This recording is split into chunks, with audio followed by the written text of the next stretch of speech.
बिस्मिल्लाहिर्रहमानिर्रहीम। अस्सलाम वालेकुम स्टूडेंट्स, कैसे हैं आप लोग? उम्मीद है खैरियत से होंगे। हमारी जो सीरीज चल रही है पास पेपर्स की, cost accounting to BS after AD का फॉल 2021 का पेपर है। एब्जॉर्प्शन कॉस्टिंग है, मार्जिन कॉस्टिंग हम सवाल करने जा रहे हैं।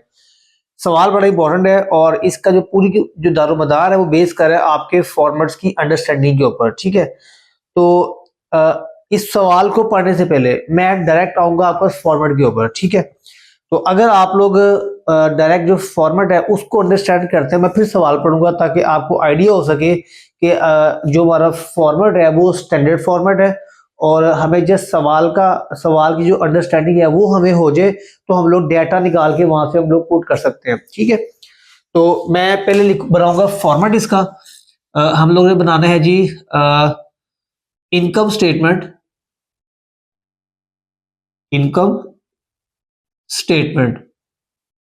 ठीक है, मार्जिनल कॉस्टिंग के तहत मार्जिनल कॉस्टिंग।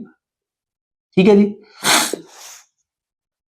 जब भी आपने बनानी है इनकम स्टेटमेंट मार्जिन के तहत, ठीक है, तो उसका फॉर्मेट क्या है जी हमारे पास? हम लोगों ने सेल्स में से लेस करना है वेरिएबल कॉस्ट। ठीक है, तो हमारे पास क्या आ जाएगा? हमारे पास आएगा कंट्रीब्यूशन। क्या आ जाएगा हमारे पास? कंट्रीब्यूशन। ठीक है, और फिर हम इसमें से लेस करेंगे फिक्स्ड एक्सपेंसेस। ठीक है, तो हमारे पास क्या आ जाएगा? ऑपरेटिंग प्रॉफिट आ जाएगा, ऑपरेटिंग प्रॉफिट। ठीक है जी, और वही हमारा नेट प्रॉफिट होगा। क्लियर है यहां तक? लो जी, अच्छा इसी के आगे मैं ये आपका एक पेज होगा, उसके बाद अगले पेज के ऊपर मैं साथ ही बना रहा हूं format income statement. Absorption costing के तहत, एब्जॉर्प्शन कॉस्टिंग। ठीक है जी, तो एब्जॉर्प्शन कॉस्टिंग में क्या होगा जी हमारे पास? सेल्स, उसमें हम लेस करते हैं कॉस्ट ऑफ गुड्स सोल्ड। ठीक है, तो हमारे पास क्या आ जाएगा? हमारे पास आएगा ग्रॉस प्रॉफिट। हमारे पास क्या आएगा? ग्रॉस प्रॉफिट आ जाएगा। ठीक है, और इसमें से हम लेस करते हैं ऑपरेटिंग एक्सपेंसेस या अदर एक्सपेंसेस। अदर, ये इसको हम ऑपरेटिंग कर लेते हैं, चलो ज्यादा बेहतर ऑपरेटिंग। इसमें लेस करेंगे ऑपरेटिंग एक्सपेंसेस। ठीक हो गया, तो हमारे पास क्या आ जाएगा जी? ऑपरेटिंग से लेस करने के बाद हमारे पास आ जाएगा नेट प्रॉफिट आ जाएगा या ऑपरेटिंग प्रॉफिट आ जाएगा। ऑपरेटिंग प्रॉफिट या नेट प्रॉफिट।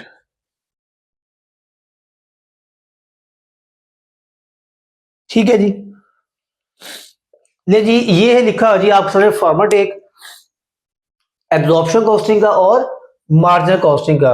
बस इन लाइनों को अपने दिमाग में आप लोग बिठा लें। जारी बात है एग्जाम्स करीब हैं और मैं आपको ज्यादा इतनी गहराई में लेके नहीं जाना चाहूंगा। मेरी कोशिश है कि आपको वो अंडरस्टैंडिंग हो जाए कि आप लोग एब्जॉर्प्शन कॉस्टिंग और मार्जिनल कॉस्टिंग का आपको कोई भी सवाल आ जाए तो आप लोग वो इजीली कर सकेंगे। ठीक है, एब्जॉर्प्शन कॉस्टिंग और मार्जिनल कॉस्टिंग के अंदर जो सबसे इंपॉर्टेंट चीज जो आपसे पूछता है वो पूछता ही क्या है? Income statement. Income statement margin के तहत और एब्जॉर्प्शन के तहत। अब जो ये सवाल पढ़ने जा रहा हूं मैं, इस सवाल के अंदर उसने आपको दिया ना सवाल एब्जॉर्प्शन मार्जिन का, उसने दिया हुआ डेटा आपको 2 मंथ्स का। ठीक है, तो कोई इशू नहीं है, मैं यहाँ पर लिखूंगा लेट्स सपोज मेरे पास उसने कहा जी आपने बनानी है इनकम स्टेटमेंट किसकी?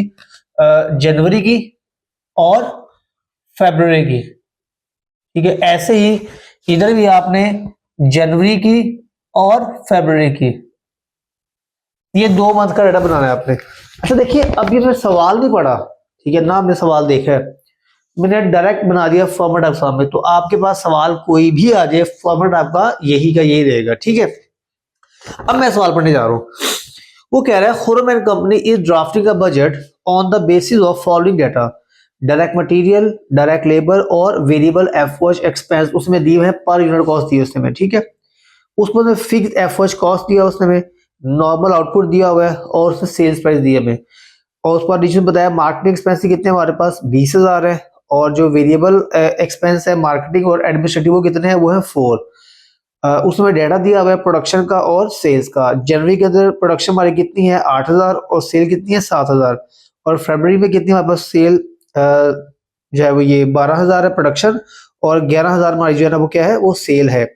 वो कह रहा है prepare the profit and loss statement या income statement on absorption costing और मार्जिनल कॉस्टिंग, ठीक है जी। और कह रहा है बाद में हमने डिफरेंस बताया कि डिफरेंस क्यों आता है प्रॉफिट के अंदर।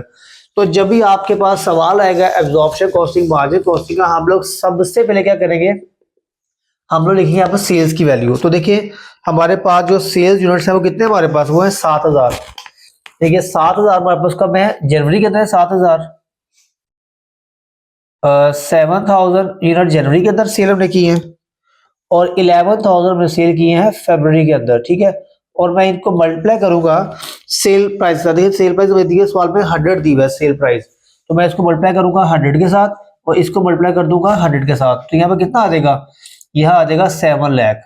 कितना आ गया मेरे पास, 7 लाख किधर आ गया, और ये कितना आ गया 11 लाख, यहाँ पर आ जाएगा हमारे पास 11 लाख। लो जी, ये मेरा पहला काम हो गया इनकम स्टेटमेंट के अंदर, ठीक है। ऐसे ही हमारे पास जो सेल है वो दोनों में क्या रहेगी, वो कॉमन रहेगी, चाहे आपका सवाल एब्जॉर्प्शन कॉस्टिंग से हो और चाहे आपका सवाल जब मार्जिनल कॉस्टिंग से हो, तो आपकी जो सेल है वो क्या रहेगी, कॉमन रहेगी। अब जो अगला काम मैं करने जा रहा हूं वो क्या है जी हमारे पास, वो है वेरिएबल कॉस्ट, ठीक है। अब वेरिएबल कॉस्ट निकालने के लिए अब देखिए हमने कितने यूनिट सेल किए हैं, हमने 7,000 यूनिट सेल किए हैं, तो मैं यहाँ पर 7,000 ही लिखूंगा इधर, और फैब में कितने हैं, वो है 11,000। तो मैं इनको मल्टीप्लाई कर दूंगा वेरिएबल कॉस्ट के साथ। अब इसको थोड़ा आप अंडरस्टैंड कर लें, इसमें वेरिएबल कॉस्ट से मुराद क्या है, manufacturing, manufacturing plus non manufacturing, ठीक है। यानी कि इसके अंदर हमारे पास जो मैन्युफैक्चरिंग और नॉन मैन्युफैक्चरिंग दोनों एलिमेंट इसके अंदर हमारे पास आएंगे, ठीक है। तो अब देखते हैं हमारे पास मुझे चाहिए यूनिट कॉस्ट चाहिए। अगर मैं यूनिट कॉस्ट कैलकुलेट कर लेता हूँ वेरिएबल कॉस्ट की, जिसमें मैन्युफैक्चरिंग और नॉन मैन्युफैक्चरिंग शामिल होगी, ठीक है, तो मैं इजीली सवाल को जो हमारी जो वेरिएबल कॉस्ट है वो फाइंड आउट कर लूंगा, ठीक है। तो मैं यहाँ नीचे वर्किंग कर रहा हूँ, यहाँ पे ये देखें वेरिएबल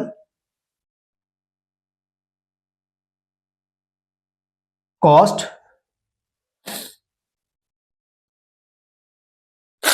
वेरिएबल कॉस्ट, बाकी इसको हम ना नाम देते हैं वैसे तो वीसी वेरिएबल कॉस्ट में दोनों आ जाएगी, मैन्युफैक्चरिंग नॉन मैन्युफैक्चरिंग।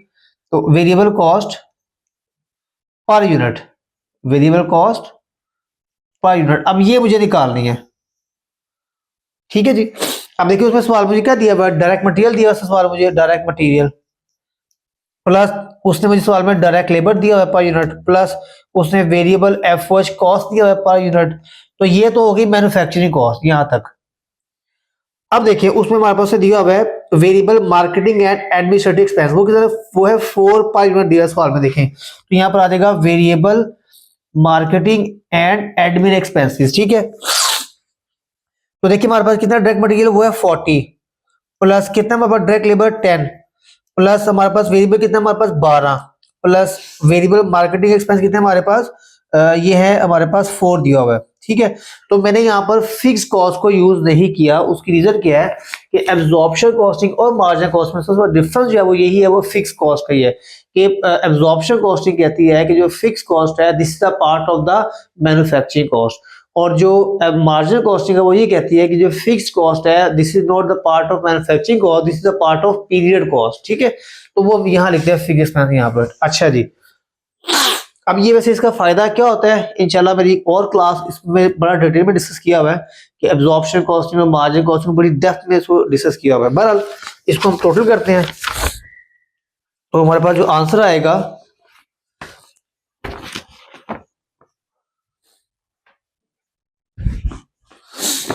जी 40 प्लस 10 प्लस 12 प्लस 4, तो ये बस इसका आंसर आ गया 66 आ गया। कितना आ गया जी? 66 आ गया मेरे पास इसका आंसर। ठीक है, तो अब मैं यहाँ पर लिखूंगा जी वेरिएबल कॉस्ट 66, इसको मल्टीप्लाई करूंगा और 60 यहाँ से मल्टीप्लाई कर दूंगा। ठीक है, तो अब देखते हैं अब इसका आंसर क्या आता है। तो मैंने 7000 को मल्टीप्लाई किया 66 के साथ, 7000 इंटू 66, तो कितना आ गया जी? 462000। ठीक है जी, और उसके बाद 11000 मल्टीप्लाई बाय 66, तो कितना आ जाएगा? ये आ जाएगा 726,000। ठीक है जी, ले जी, अब मैं इनको यहां से लेस कर दूंगा। तो 7 लाख माइनस 4,62,000, तो कितना आ जाएगा? ये आएगा 2,38,000। और ये कितना आएगा जी? 11 लाख माइनस 7,26,000, तो ये आ जाएगा 3,74,000। ले जी, ये देखिए ये पहला काम हमारा हो गया, यहां तक कॉन्ट्रीब्यूशन हमारा काम मुकम्मल हो गया। ठीक है जी, अच्छा यही काम जो है ना मैं यहां पर भी करूंगा साथ ही फौरी, ताकि आपको डिफरेंस बता सकूं। सेल दोनों की सेम है, ठीक है, लेकिन आप लोगों ने करना अलग अलग पेज पे ही है। ठीक है, वैसे ही आपको समझाने के लिए ऐसे होता है कि डिफरेंस मालूम हो सके। अब देख कॉस्ट, हमारे कॉस्ट ऑफ गुड्स सोल्ड निकालनी है। ठीक है, तो अब जैसे हमारे पास कितने यूनिट्स है? 7000 है, और उसके बाद हमारे पास कितने जी? 11000 है। इनकी निकालनी है हमने कॉस्ट, तो मैं इसको मल्टीप्लाई करूंगा। मुझे क्या चाहिए? मुझे पर यूनिट कॉस्ट चाहिए। ठीक है, तो अब मैं निकालूंगा पर यूनिट कॉस्ट। देखिए मैंने निकाली थी ये वेरिएबल कॉस्ट पर यूनिट, किसके तहत? मार्जिनल कॉस्टिंग के तहत। ठीक है, अब मैं निकालूंगा पर यूनिट कॉस्ट, पर यूनिट कॉस्ट एब्जॉर्प्शन के तहत। ठीक है जी, अब ये कैसे है कि देखें, direct material as it is वैसे रहेगा, direct labour per unit cost ऐसे रहेगी, वेरिएबल एफओएच ऐसे ही रहेगा। हाँ, अब देखिए यहां पर हम लोगों ने direct material, direct labour, variable FOH cost, और ये वेरिएबल मार्केटिंग एक्सपेंस थे। क्यों? क्योंकि उसने कहा था कि आपने वेरिएबल कॉस्ट यहाँ पर लिखनी है, इसमें मैन्युफैक्चरिंग और नॉन मैन्युफैक्चरिंग दोनों आएंगे। तो वेरिएबल मार्केटिंग एंड एडमिन जो है ये नॉन मैन्युफैक्चरिंग है। ठीक है, लेकिन हमारे पास जो ये सिस्टम है कॉस्ट ऑफ गुड्स सोल्ड का, इसके अंदर टोटली मैन्युफैक्चरिंग कॉस्ट आएगी। ठीक है, तो उसमें डायरेक्ट मटेरियल आएगा, डायरेक्ट लेबर आएगा, वेरिएबल एफओएच आएगा और फिक्स्ड एफओएच कॉस्ट आएगा। Fixed FOH cost. ठीक है, पर यूनिट। अब देखिए कितना डायरेक्ट मटेरियल हमारे पास 40, प्लस डायरेक्ट लेबर कितना है 10, प्लस वेरिएबल एफओएच कितना है हमारे पास 12। अब फिक्स एफओएच कॉस्ट निकालना है पर यूनिट। कैसे निकलेगा? जैसे कि आपको याद होगा, आप लोगों ने चैप्टर किया था एफओएच चैप्टर किया था आपने, तो एफओएच के अंदर जब आप लोग निकालते थे फिक्स्ड एफओएच रेट, वो कैसे निकालते थे आप लोग? उसका फॉर्मूला था fixed FOH cost divided by normal capacity, ठीक है जी। तो देखिए हमारे पास सवाल में कितनी फिक्स्ड एफओएच कॉस्ट, वो है 50,000, डिवाइडेड बाय कितनी नॉर्मल कैपेसिटी, वो है 10,000। तो कितना आ गया रेट हमारे पास? 5 आ गया रेट हमारे पास। फिक्स एफओएच रेट कितना आ गया? 5। तो मैं लिखूंगा यहाँ पर 5 और अब इसको प्लस कर लेते हैं। ये देखें 40 प्लस 10 प्लस 12 प्लस 5, तो कितना आ गया? 67 आ गया। तो इस पूरे सवाल के अंदर जो वर्किंग है वो सिर्फ इन दो की है, यूनिट कॉस्ट की।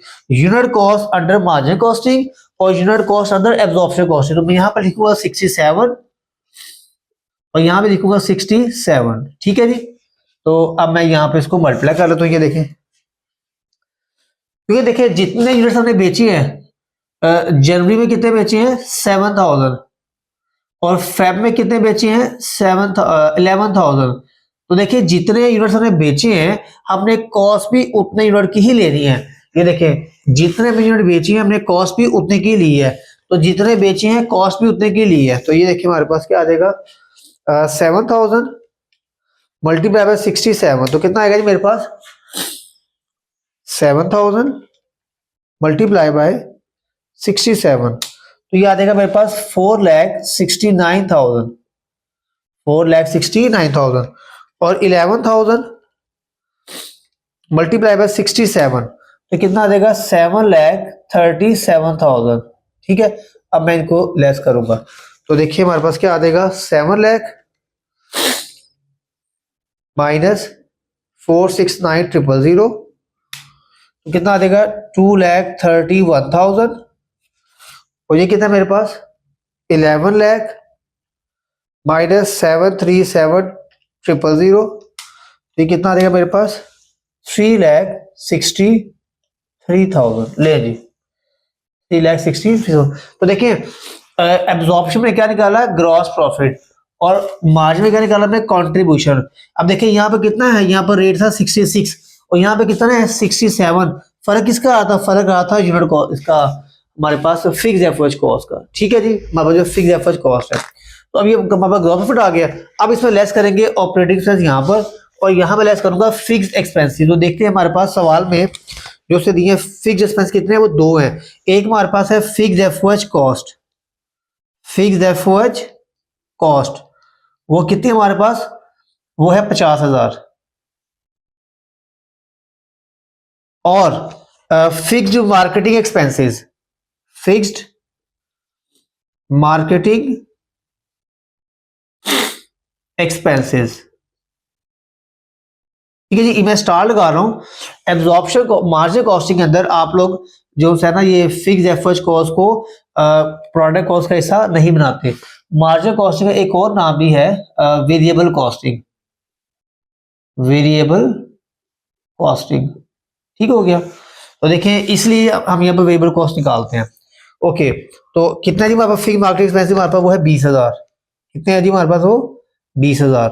तो ऑब्वियसली वो दोनों मंथ का सेम रहेगा, इधर भी 50,000 आ जाएगा और साथ क्या आ जाएगा 20,000 आ जाएगा ये। अब इन दोनों का डिफरेंस ले लेंगे हम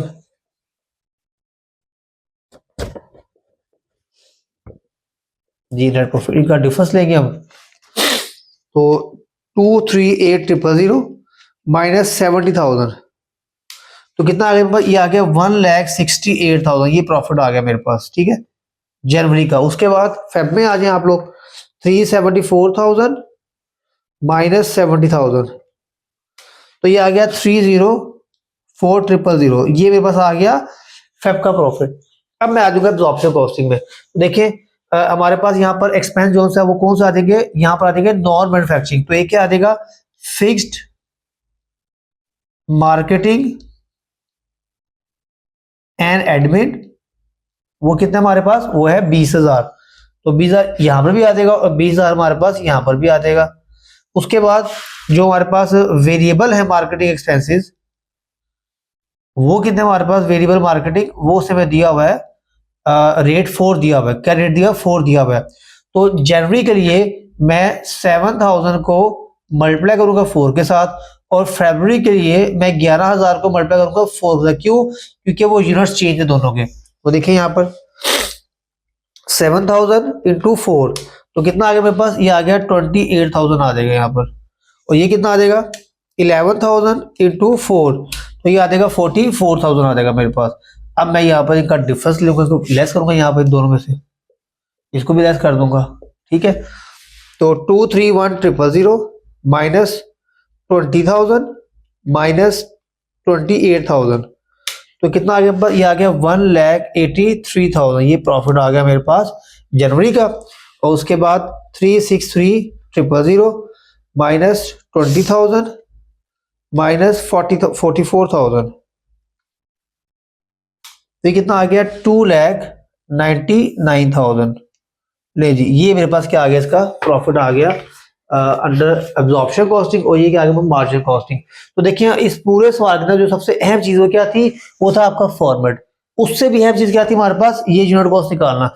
और आपने कहा जब यूनिट कॉस्ट कैलकुलेट कर लिया है तो फिर तो आपके सवाल का मुश्किल को था ही नहीं है। देखिए ये आपका सवाल यहाँ पर सॉल्व हो गई वाला। तो मैंने बेसिकली एब्जॉर्प्शन कॉस्टिंग और मार्जिन कॉस्टिंग मैंने पैरेलल में इसलिए किया है ताकि आपको मैं फर्क वादे कर सकूं, ताकि आप लोग जब सवाल कर रहे हो सॉल्व एग्जामिनेशन हॉल में तो आपको डिफरेंस मालूम हो सके। अच्छा अब एक और चीज नोट करें, ये आया सवाल आपको 2 मंथ्स का, तो जनाब अगर आपको यही सवाल आ जाए 4 मंथ का आ जाए तो प्रॉब्लम तो नहीं ना है। जिस तरह आपने ये निकाला है ऐसे ही आप लोग निकालेंगे 4 मंथ का निकालेंगे आप लोग, ठीक है। तो इंशाल्लाह अभी हम नेक्स्ट जो हमारा पार्ट है उसमें हम करेंगे जो डिफरेंस आता है एब्जॉर्प्शन कॉस्टिंग और मार्जिन कॉस्टिंग के अंदर प्रॉफिट डिफरेंस वो क्यों आता है, हम इसको डिस्कस करते हैं हम। अच्छा जी, जो हमारे पास एक्सप्लेनेशन है पार्ट सी की कि जो मार्जिनल या वेरिएबल कॉस्टिंग जो है, क्योंकि इसके अंदर all fix cost are expensed in the month they occurs, ठीक है। क्योंकि इसके अंदर जितना भी सारा एक्सपेंस होता है उसको हम जिस मंथ में जिस मंथ का एक्सपेंस होता है उसमें उसको चार्ज करते हैं हम, और इसका जो प्रॉफिट है वो डिपेंड करता है हमारी कंट्रीब्यूशन के ऊपर, यानी सेल्स माइनस वेरिएबल कॉस्ट के ऊपर, ठीक है। सेल्स माइनस वेरिएबल कॉस्ट, ठीक है। यहाँ इसको हम वेरिएबल एक्सपेंस कह लें, कॉस्ट कह लें, ठीक है, क्योंकि इसमें दोनों चीज शामिल होती हैं हमारे पास में, मैन्युफैक्चरिंग भी और नॉन मैन्युफैक्चरिंग भी, दोनों शामिल होते हैं इसके अंदर हमारे पास। अच्छा जी, आगे एब्जॉर्प्शन कॉस्टिंग, इसमें क्या होता है बेसिकली जो फिक्स फैक्ट्री कॉस्ट है हमारी वो स्प्रेड करते हैं यूनिट्स ऑफ प्रोडक्शन के साथ, कि जितने यूनिट प्रोड्यूस किए हैं, ठीक है। तो जो कि प्रोडक्ट कॉस्ट का हिस्सा होता है, जैसे कि आपको मालूम है कि मार्जिनल कॉस्टिंग के अंदर जो हमारी जो फिक्स कॉस्ट होती है, फिक्स कॉस्ट वो प्रोडक्ट कॉस्ट का हिस्सा नहीं होती, ठीक हो गया। लेकिन एब्जॉर्प्शन कॉस्टिंग के अंदर फिक्स कॉस्ट हमारी प्रोडक्शन कॉस्ट का हिस्सा होती है। उसके बाद अगर एब्जॉर्प्शन कॉस्टिंग के अंदर अगर हमारी प्रोडक्शन ज्यादा है और सेल्स कम है तो हमारा प्रॉफिट जो है वो हायर होगा, और अगर हमारी सेल्स ज्यादा है और प्रोडक्शन कम है तो प्रॉफिट हमारा जो है वो लोअर होगा। तो ये था बेसिकली प्रॉफिट डिफरेंस के क्यों आता है डिफरेंस प्रॉफिट। तो मेजर फर्क जो आता है बेसिकली वो फिक्स कॉस्ट की वजह से आता है, क्योंकि इसमें हम लोग मंथ के एंड पे उसको ट्रीट कर रहे होते हैं एज अ पीरियड कॉस्ट, और यहाँ पे क्योंकि हमारी फिक्स कॉस्ट है वो प्रोडक्ट कॉस्ट का हिस्सा बन रही होती है। और ये इसकी हमारा जो ना जो डिफरेंस आता है प्रॉफिट में, हमारी अगर प्रोडक्शन ज्यादा है और सेल्स कम है तो हमारा प्रॉफिट हायर होगा अंडर एब्जॉर्प्शन कॉस्टिंग, और अगर सेल हमारी ज्यादा है प्रोडक्शन कम है तो हमारा प्रॉफिट जो लोअर होगा अंडर एब्जॉर्प्शन कॉस्टिंग। तो इंशाल्लाह मुलाकात होगी आपसे नेक्स्ट वाले, अपना ख्याल रखिएगा, अल्लाह हाफिज।